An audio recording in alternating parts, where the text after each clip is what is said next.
Buen día, doctora. Buen día, doctora. Hoy día empiezan exámenes, ¿no?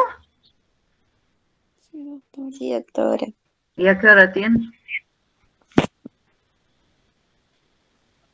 Es a las 1:30. Ah, bien.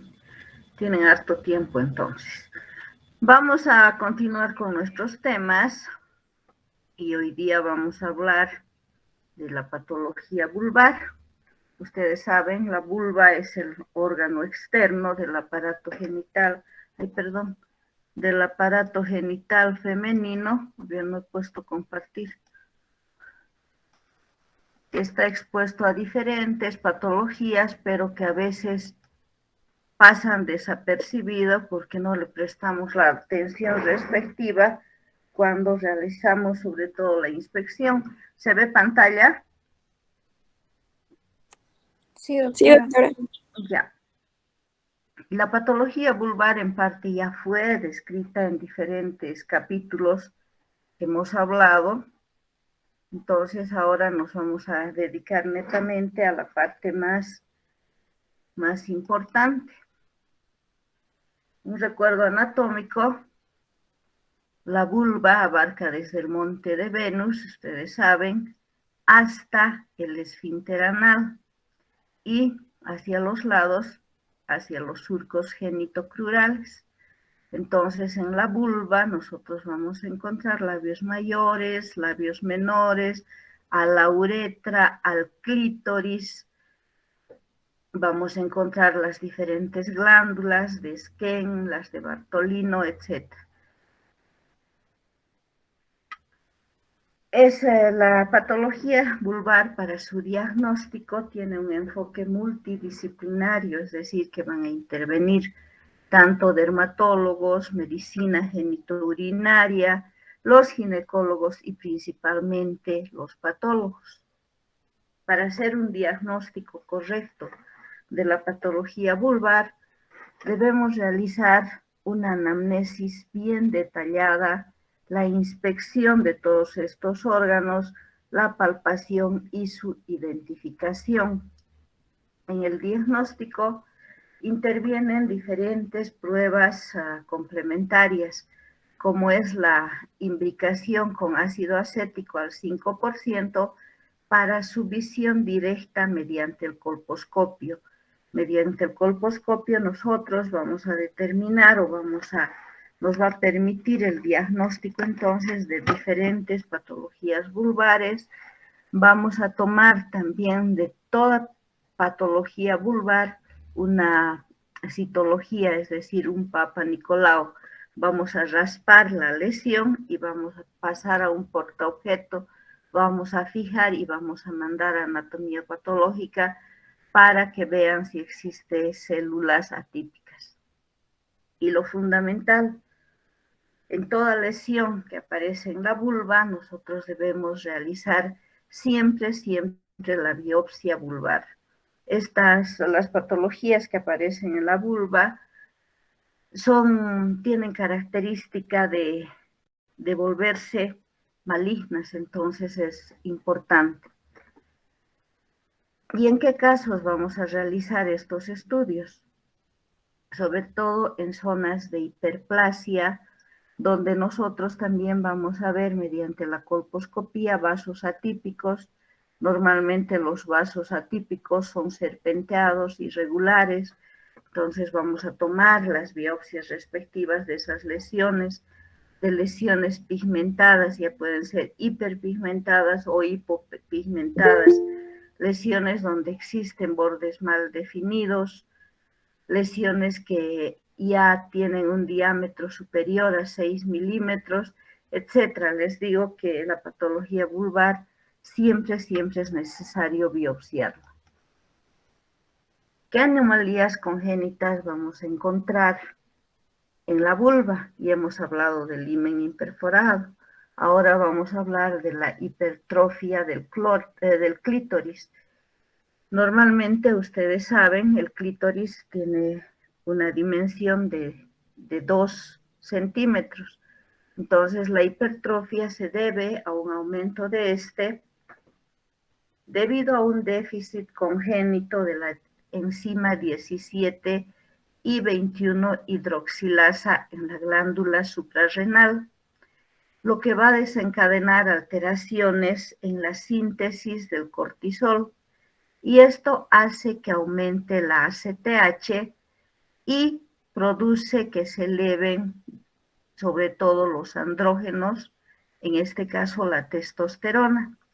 Esta testosterona, por lo tanto, en la mujer va a producir hipertrofia del clítoris. Aquí tenemos las imágenes que semejan pequeños penes de acuerdo al tamaño, entonces vamos a ir distinguiendo las características de esta hipertrofia. Y se dice que esta hipertrofia se va a producir, como hemos mencionado, por una alteración endocrina y se acompaña de signos de virilización. Entre los signos principales tenemos la aparición del vello en diferentes zonas características del hombre, barba, bigote, en todo el cuerpo. El diagnóstico siempre es clínico. Haremos una anamnesis detallada para averiguar desde cuándo tiene esta alteración, si desde que nació presentaba este crecimiento o apareció porque la paciente tomaba algunas hormonas. Entonces también para hacer su tratamiento veremos la causa que provocó esto, ¿no? Si fue quirúrgico, o diré si fue, congénito, el tratamiento es quirúrgico. Entonces nosotros haremos una reducción de esta zona hipertrofiada y solucionamos el problema estético, pero también debemos solucionar el tratamiento hormonal. Entonces daremos sustancias u hormonas que nos van a ir a detener ese crecimiento. Si fue por causa, a veces las pacientes se ponen cremas sin el debido conocimiento donde tienen testosterona, quitaremos esa crema y solucionaremos. Es más fácil el tratamiento cuando fue por causa local, por la ingestión de hormonas, que cuando fue congénito, ¿no? Porque ya aquí la alteración es mucho mayor. Lo característico en la vulva son las infecciones. ¿Qué se llama la infección de la vulva, chicos? ¿O cómo denominaríamos a la infección de la vulva? Vulvitis.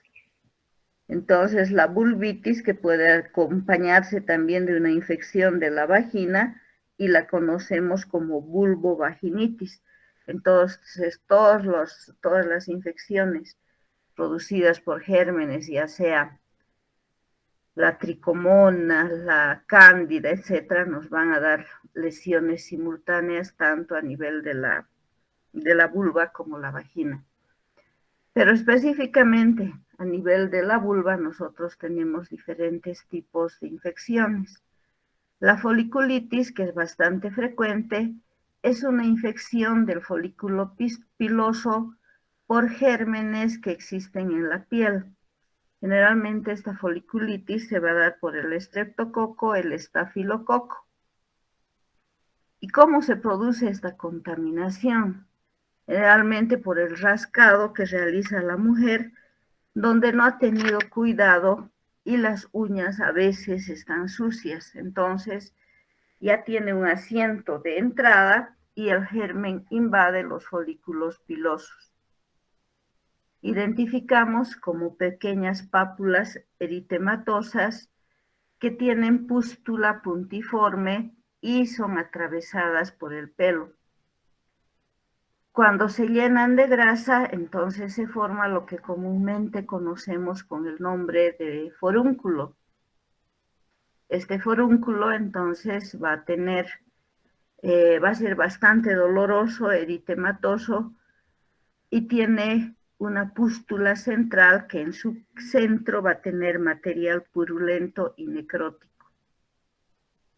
El tratamiento es simple, podemos utilizar simplemente antibióticos como la amoxicilina más el ácido clavulánico.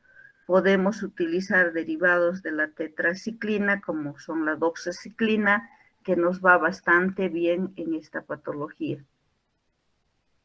Es importante que nosotros detectemos o lleguemos a un diagnóstico mediante la clínica. Se dice que es frecuente de esta patología en pacientes que usan demasiada ropa ajustada, pacientes que transpiran demasiado en esta zona. ¿Y quiénes van a transpirar? Pacientes que utilizan sobre todo ropa de nylon. Entonces, en estas pacientes hay que aconsejar el uso de ropa de algodón. La clindamicina también en crema es bastante bien usada para evitar esta patología. Aquí tienen una foliculitis, donde ven un folículo piloso ya con material purulento. El antibiótico hace que desaparezca y si no desaparece, entonces nosotros drenamos. Una simple punción con una aguja esterilizada nos permite sacar el material purulento de su interior. Pueden ser únicos o pueden ser múltiples. Ustedes vean que aquí tenemos a nivel del monte de Venus, 2, a nivel de los labios también diferentes foliculitis. Otra patología inflamatoria que se encuentra a nivel de la vulva es la hidradenitis, que es una inflamación crónica de las glándulas sebáceas apócrinas. Generalmente miden de 1 a 3 centímetros y se localizan en la cara interna de los labios mayores o también pueden localizarse a nivel interlabial. A diferencia de la foliculitis, es que generalmente son únicos y es más frecuente entre los 30 y 70 años, donde la paciente ya ha entrado a partir de los 50 ya entra en esa etapa conocida como el climaterio o la menopausia. ¿Cuál es el agente productor de la hidradenitis? Principalmente se indica la Escherichia coli. ¿Y por qué se produce? Generalmente por contaminación. Cuando la mujer hace sus aseos, lleva la mano, normalmente tiene que llevar de adelante hacia atrás, en este caso hacia de atrás adelante, y nos contamina todas estas zonas de la vulva. También se puede producir por la Klebsiella o las pseudomonas. En la forma aguda va a presentar cavidades y en la forma crónica puede fibrosarse y presentar fistulizaciones. El tratamiento también es a base de antibióticos.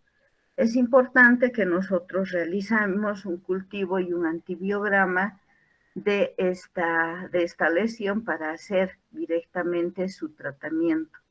Se dice que se puede utilizar antiandrógenos para disminuir la actividad de las glándulas apócrinas. Entonces acá tenemos una hidradenitis que podemos confundir con la foliculitis, pero diferenciamos porque esta no tiene pelo en su centro y la lesión es única. Otra patología muy importante que se encuentra en la vulva son los quistes de Bartolino, que se producen por retención del material secretorio que tiene esta glándula. Si recuerdan, cuando hablamos de anatomía, decíamos que la lubricación de la región vulvar, vaginal, para las relaciones sexuales estaba dada por diferentes glándulas y una de ellas es la glándula de Bartolino, que va a producir una secreción parecida al moco y se va a formar justamente un quiste cuando existe la obstrucción del conducto excretor de esta glándula. El quiste entonces solamente va a contener material mucinoso, moco, pero en algún determinado momento puede infectarse. Puede infectarse por diferentes gérmenes, principalmente se ha establecido por el gonococo y en algunos casos por el estafilococo. Entonces ya no tenemos un quiste, sino al absceso de las glándulas de Bartolino. Este absceso evoluciona rápidamente y va a presentar la característica tetrada de Celso, donde nosotros vamos a ver que la paciente se queja de intenso dolor. En esta zona vamos a encontrar el rubor, calor y tumor. Normalmente, si son menores de 2 centímetros, son asintomáticos y se pueden resolver simplemente con la administración de antiinflamatorios y antibióticos, pero como habíamos mencionado, tienen un crecimiento rápido que nos van a ir a alterar, incluso nos van a ir a obstruir el introito vaginal y pueden llegar a dimensiones que alcanzan el tamaño de un huevo de gallina. Incluso se ha visto mucho más. El dolor es intenso por la localización en la zona. Acá tenemos un absceso en formación donde todavía ustedes no ven que la zona está eritematosa. Este es un quiste característico, fíjense, el material mucinoso. Aquí ya tenemos un absceso, toda la zona eritematosa, y vean ustedes qué grande es el absceso. Aquí sí está en todo esto. Cuando cuando está en plena formación, si vemos que no se va a resolver este absceso con administración de antibióticos, nosotros podemos ayudar a que madure para posteriormente drenar, indicando a la paciente que se ponga fomentos en esta zona, ya sea de simplemente agua o mejor si es agua con manzanilla. ¿Cómo vamos a realizar el tratamiento? En los abscesos agudos, entonces vamos a utilizar el antibiótico y a veces, como les mencionaba, puede reabsorberse cuando son menores de 2 centímetros o pueden drenar espontáneamente, es decir, se van a abrir y va a salir el material purulento. Nosotros lo único que hacemos es limpiar esa cavidad. Podemos utilizar el metronidazol, que vienen comprimidos de 500 miligramos cada 12 horas, más la ciprofloxacina también cada 12 horas por el espacio de 7 a 10 días. Podemos utilizar la amoxicilina más el ácido clavulánico, igual por el mismo lapso, cada 8 horas. Una medicación que nos va muy bien es la doxaciclina, 100 miligramos cada 12 horas más clindamicina. Como son lesiones de la piel, entonces va muy bien con la doxaciclina. Y es importante que nosotros utilicemos siempre cualquier tipo de antiinflamatorio. Si mi paciente está muy dolorida, podemos utilizar el diclofenaco, 75 miligramos, vía intramuscular cada 12 horas. Podemos utilizar una ampolla cada 24 horas o si es una fase inicial podemos utilizar el ibuprofeno cada 8 horas, 400 miligramos cada 8 horas. Y se dice que como el germen productor, el agente etiológico es el gonococo, podemos utilizar también la ceftriaxona 125 miligramos como dosis única. En estos casos en que sospechamos que ha sido por la clínica y por la anamnesis, que ha sido por una infección de transmisión sexual, es importante que nosotros hagamos un cultivo y un antibiograma para que realicemos el tratamiento en pareja. Si no cede al tratamiento con antibiótico, entonces nosotros debemos drenar. Ustedes saben que todo absceso drenado se dice que es absceso curado. Entonces, en este caso vamos a utilizar una técnica que consiste en la marsupialización. En la imagen ven el absceso y estamos realizando una incisión vertical. De este modo se va a favorecer a su drenaje, se limpia bien esta zona con suero fisiológico y posteriormente todo esto que ha sido abierto, la piel, vamos a evertir y vamos a suturar a la mucosa del vestíbulo. Entonces esta zona va a quedar abierta para que en los posteriores días vayamos limpiando esta zona. Y esta zona entonces posteriormente ya ha sido completamente limpiada, ha pasado toda la sintomatología, cicatriza por segunda intención. Esta es la técnica, vuelvo a repetir, de la marsupialización y esta patología, el absceso de Bartolino, les vuelvo a repetir, bastante frecuente. Otras alteraciones que vamos a observar a nivel de la vulva son los trastornos de la pigmentación. Normalmente la vulva tiene un color oscuro por la presencia de los melanocitos en la capa basal y los queratinocitos, que también van a ayudar a su pigmentación. El aumento o la disminución de estas dos sustancias entonces nos van a provocar lesiones conocidas con el nombre de hiperpigmentación, entonces debido al aumento principalmente de los melanocitos. ¿Y qué lesiones tenemos debido a la hiperpigmentación? El léntigo, que es una lesión macular redonda que es pequeña, de 1 a 5 milímetros, y se encuentra generalmente a nivel de los labios a nivel de la piel de los labios o de la mucosa vestibular. Son bien delimitados, pero cuando se unen varios tipos de léntigo, forman lo que se conoce con el nombre de melanosis. Esta zona, ustedes ven toda oscura, que se va a presentar a nivel de la zona vulvar, debe siempre ser biopsiada.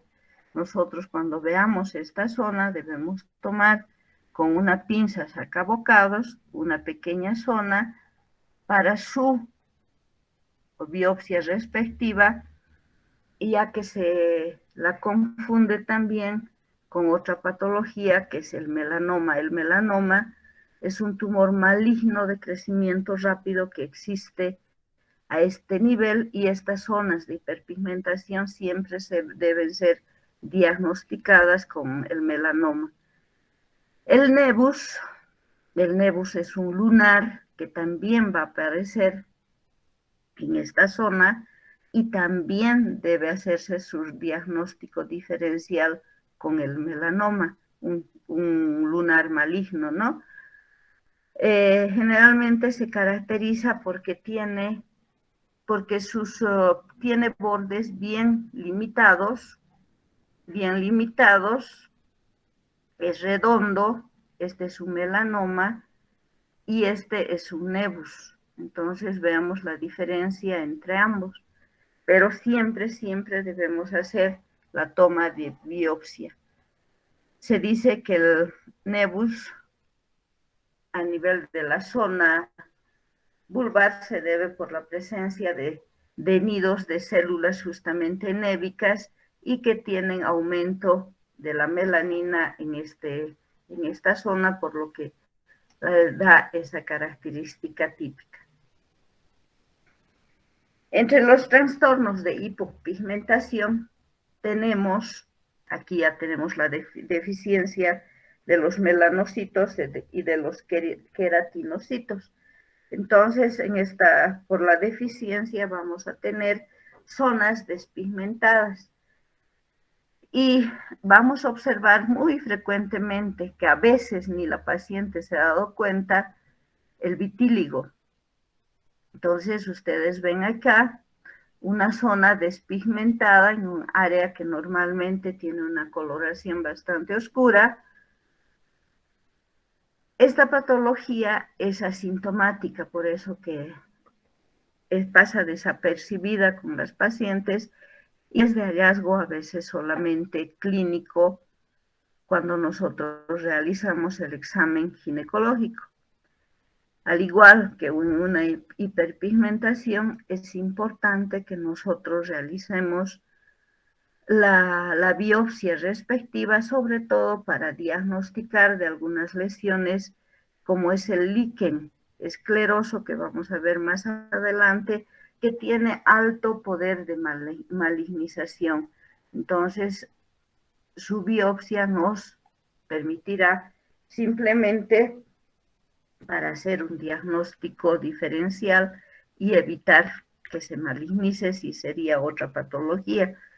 En estos casos de despigmentación no se realiza ningún tratamiento, simplemente la biopsia. Entre las lesiones del epitelio de la vulva, nosotros tenemos al líquen escleroso y atrófico, que se caracteriza por la atrofia progresiva de la piel y de la mucosa vulvar, que se acompaña de cambios involutivos justamente a nivel de los genitales externos de la vulva, ¿no? Ya sean de los labios mayores, labios menores. Es una alteración de la piel de carácter crónico.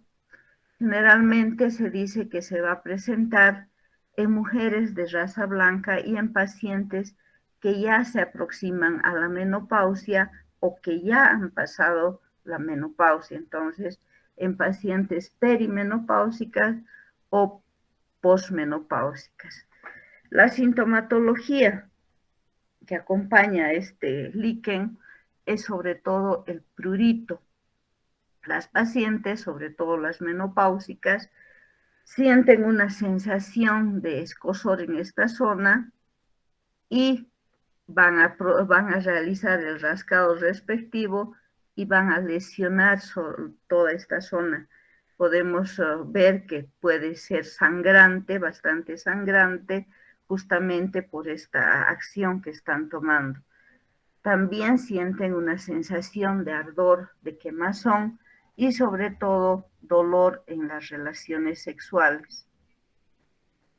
Hemos mencionado que se producen cambios involutivos en la zona vulvar y principalmente se va a producir una atrofia de los labios mayores y menores que producen una estrechez o un cierre a nivel del introito vaginal. Y ese cierre o esa estrechez tanto de labios mayores y menores se conoce con el nombre de craurosis vulvar. Antiguamente el líquen escleroso se conocía con este nombre, pero han visto que la craurosis es una complicación de esta patología. Otra característica importante es que la epidermis se adelgaza y presenta signos de hiperkeratosis.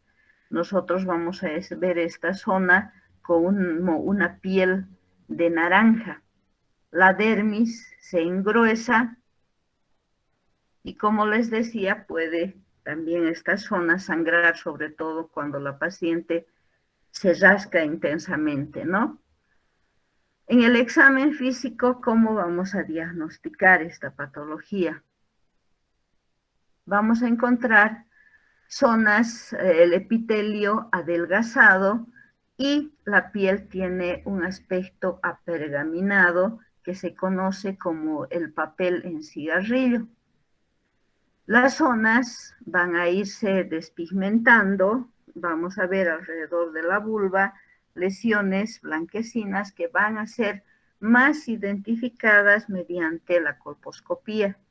Nosotros vamos a, como ya hemos mencionado, debemos pasar el ácido acético tanto en el cuello como en la vulva y vamos a ver zonas acetoblancas. Y de estas zonas es donde nosotros debemos biopsiar. De acuerdo a la biopsia, entonces nosotros vamos a encontrar que existe pérdida de las crestas interpapilares con la presencia de depósitos de fibrina, edema que nos llevan a una hiperkeratosis.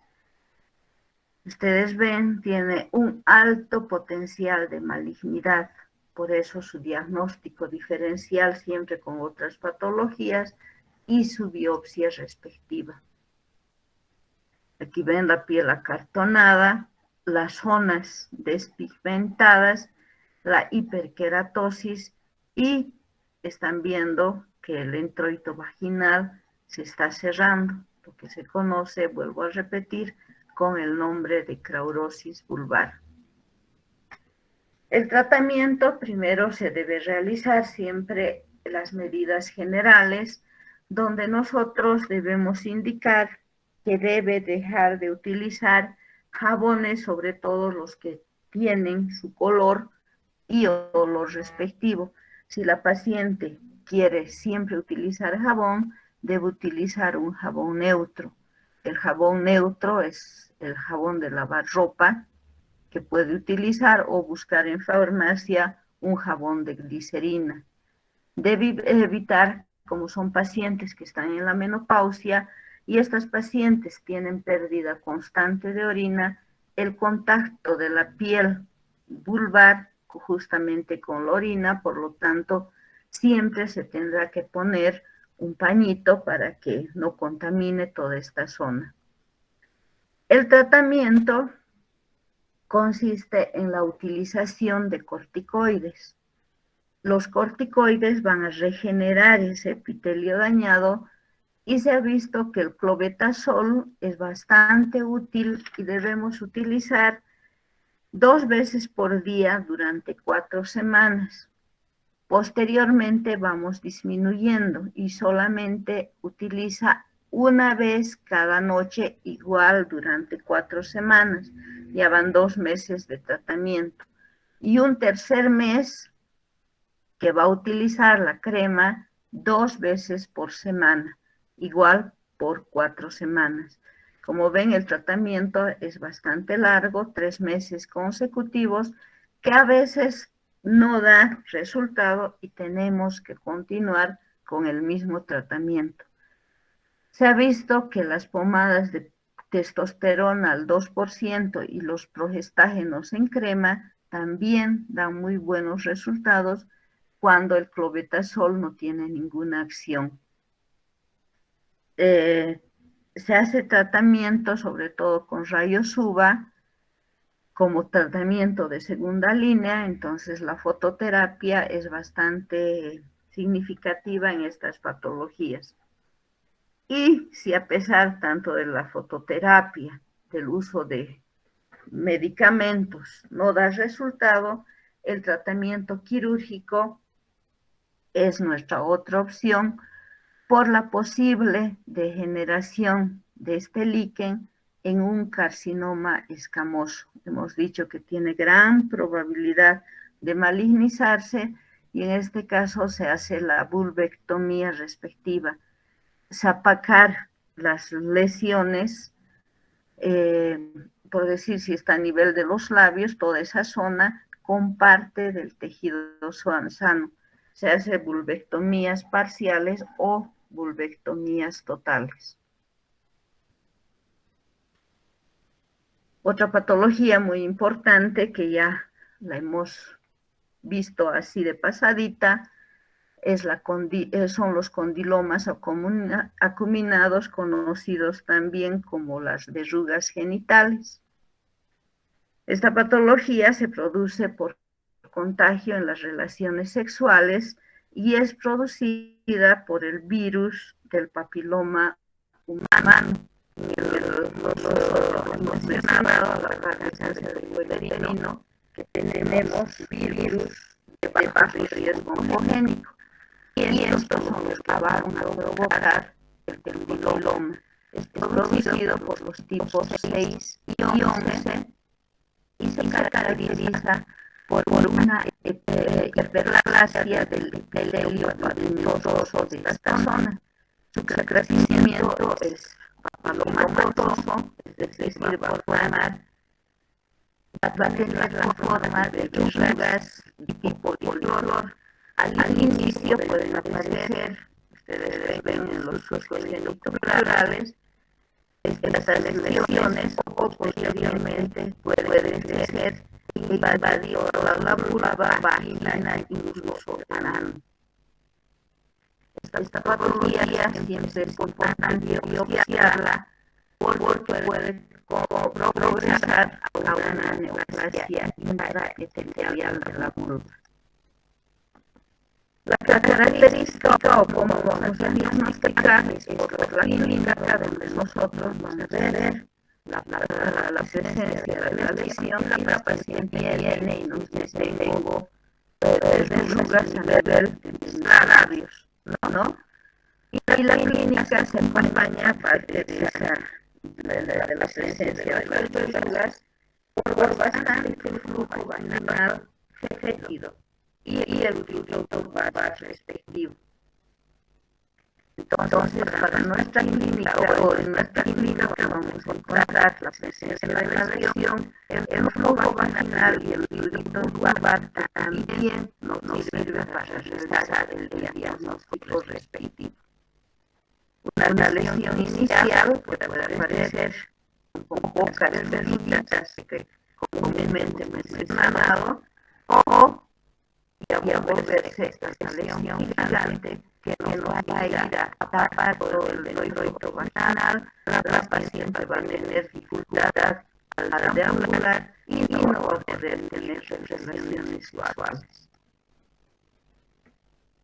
En un estudio histopatológico vamos a encontrar distintas zonas de acatosis, es decir, engrosamiento del estrato espinoso, va a haber hiperkeratosis y lo que llama la atención también es que vamos a observar la presencia de células atípicas que son los poilocitos. Los poilocitos, si ustedes recuerdan, habíamos mencionado que se encuentran en el líquido leve y es consecuencia de la presencia justamente del virus del papiloma humano. Entonces acá también vamos a ver la presencia de estas células. El periodo de incubación de esta patología es de 6 a 12 meses. Al existir estas células atípicas también esta nuestra patología, como hemos visto anteriormente, se puede malignizar. El tratamiento en etapas iniciales consiste sobre todo en las fases leves en que nosotros vemos las verrugas o condilomas aislados. El tratamiento es local y utilizamos principalmente la podolilina. La podolilina viene en frascos que dentro tiene una especie de hisopo. Entonces nosotros este hisopito vamos a ir colocando alrededor de toda esa verruga, evitando que tome contacto con la piel sana. Y para eso, para evitar que tome contacto, nosotros ponemos en esa piel sana que tiene el color de papiloma vaselina.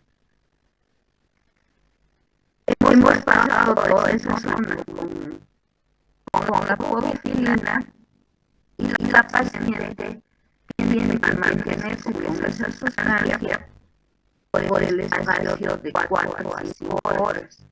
Pasado ese tiempo, nosotros le colocamos después de 10 minutos se va a la casa, está con esas sustancias 4 o 5 horas y se la lava después de ese lapso con abundante agua y jabón. Posteriormente a la semana tiene que volver para que volvamos a realizar el tratamiento y esas verrugas tienden a ir desprendiéndose Cuando la paciente está embarazada, también se presenta el embarazo, en vez de utilizar la clorofilina, utilizamos el ácido tricloroacético por el espacio de 3 semanas. La clorofilina utilizamos por 4 semanas. En ese lapso tiene que desaparecer la lesión. Y si no desaparece, pues entonces nosotros hacemos la extirpación quirúrgica restrictiva o cuando ha habido ese crecimiento abundante. En la patología vulvar también vamos a encontrar alteraciones celulares debido a la atipia justamente celular y vamos a clasificar de acuerdo a la invasión desde las alteraciones celulares que afectan el tercio inferior, los dos tercios inferiores o la tonalidad de ese epitelio. Y vamos a clasificar igual que el cuello en displasias. En 1976 se conocía como displasia leve, moderada y intensa. Y a partir de 1987 cambió esta terminología en el INDIN, que significa neoplasia intraepitelial vulvar. La displasia leve se conoce como BIN1, la displasia moderada como BIN2 y la displasia intensa que es el BIN3, donde encontramos al carcinoma in situ de la vulva. Tiene la característica este carcinoma in situ que puede analizarse y ser metastásico en un 10 al 15%. ¿Por qué se caracteriza? Por zonas de hiperkeratosis que hemos hablado sobre todo en el líquen. Entonces, el tratamiento o el diagnóstico siempre se realizará tomando pequeñas muestras de ese tejido alterado mediante la lacoscopía. También se puede hacer la vulvoscopía, que es la visión directa de estas lesiones, que nos van a servir uno como tratamiento y otro como diagnóstico. El tratamiento de todas estas neoplasias intraepiteliales vulvares es quirúrgico. Se puede realizar la vulvectomía, la electrocirugía mediante láser de LIR, también utilizamos para el cuello uterino, o también podemos realizar mediante la láser y aplanar todas esas zonas de lesión. Entonces, como ustedes ven, nuestra patología vulvar es bastante amplia, así las lesiones van a acompañar también a la patología del cuello uterino. Importante, siempre realizar cuando hagamos nuestro examen ginecológico, no pasar desapercibidas las infecciones vulvares. Por ahí viene mi paciente con dolor en el hipogastro y decimos, no vamos directamente a eso, no, siempre realizar la inscripción de los genitales externos de la vulva para ver si existe alguna lesión.